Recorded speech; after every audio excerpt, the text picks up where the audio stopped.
Bos días, gaélicos días. Estamos de volta de novo en Mundo Gaélico a continuarmos co segundo episodio desta historia do fútbol gaélico.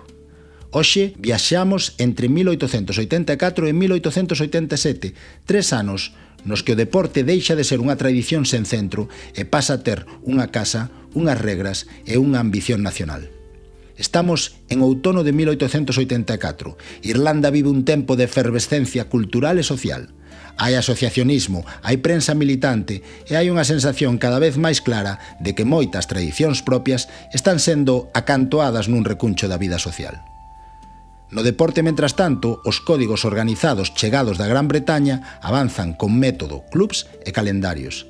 E xa sabemos que quen se organiza, manda. Nese contexto aparece Michael Cusack, mestre, xornalista e activista deportivo, convencido de que os xogos gaélicos non se van salvar só xogando partidos.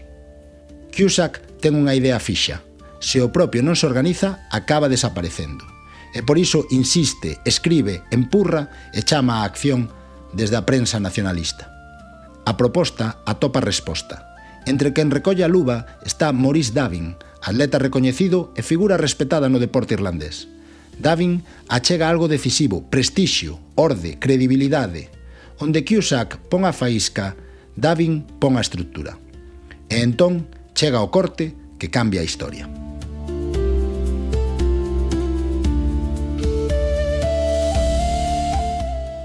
1 de novembro de 1884, nun lugar moi concreto, o Hotel Hayes, na vila de Thurles, no condado de Tipperary. Non foi nun parlamento nin nunha gran sede institucional, foi un hotel dun pobo. E precisamente por iso o momento ten algo especial, unha revolución deportiva que naceu de xeito humilde, nun espazo cotián.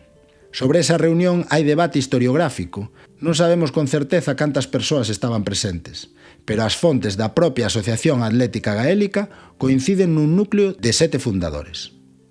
Michael Cusack, Maurice Davin, John Wyse Power, xornalista e nacionalista cultural, John Mackay, J.K. Bracken, Joseph O'Ryan, tamén citado como P.J. Ryan, e Thomas St. George McCarthy, homes de ámbitos distintos, unidos por unha mesma preocupación. Chamáronlle a esta nova sociedade a Asociación Atlética Gaélica para a Preservación e o Cultivo dos Pasatempos Nacionais. Nome que, por sorte, simplificaron un pouco co tempo. A asociación que naceu esa tarde deuse unha dirección clara. Davin foi elixido primeiro presidente. Cusack converteuse no motor organizativo desde a secretaría. E moi pronto entenderon outra cousa importante. Para medrar, tiñan que sumar apoios visibles. Por iso convidan como patróns a figuras de enorme peso público. Entre elas está o arcebispo Dr. Thomas William Croke, autoridade moral indiscutível e figura moi respetada no sur do país. Tamén Charles Stewart Parnell, o político máis influente do momento. E Michael Davitt, activista social e símbolo de movilización popular. Non era postureo, era unha mensaxe clara de que a GAA quería ser algo serio e duradeiro.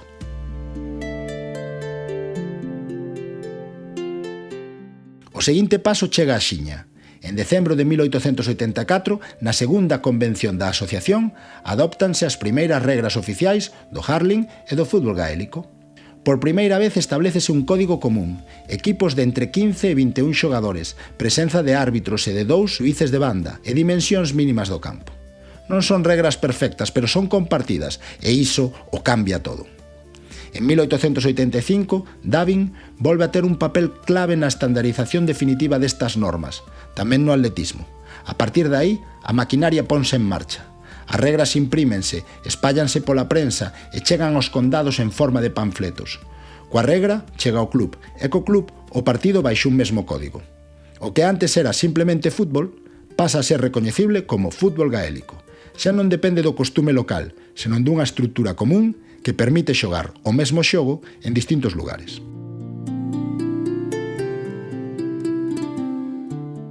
Pero a historia nunca é unha liña recta, e en 1877 a Asociación Atlética Gaélica entra nun período de forte tensión interna.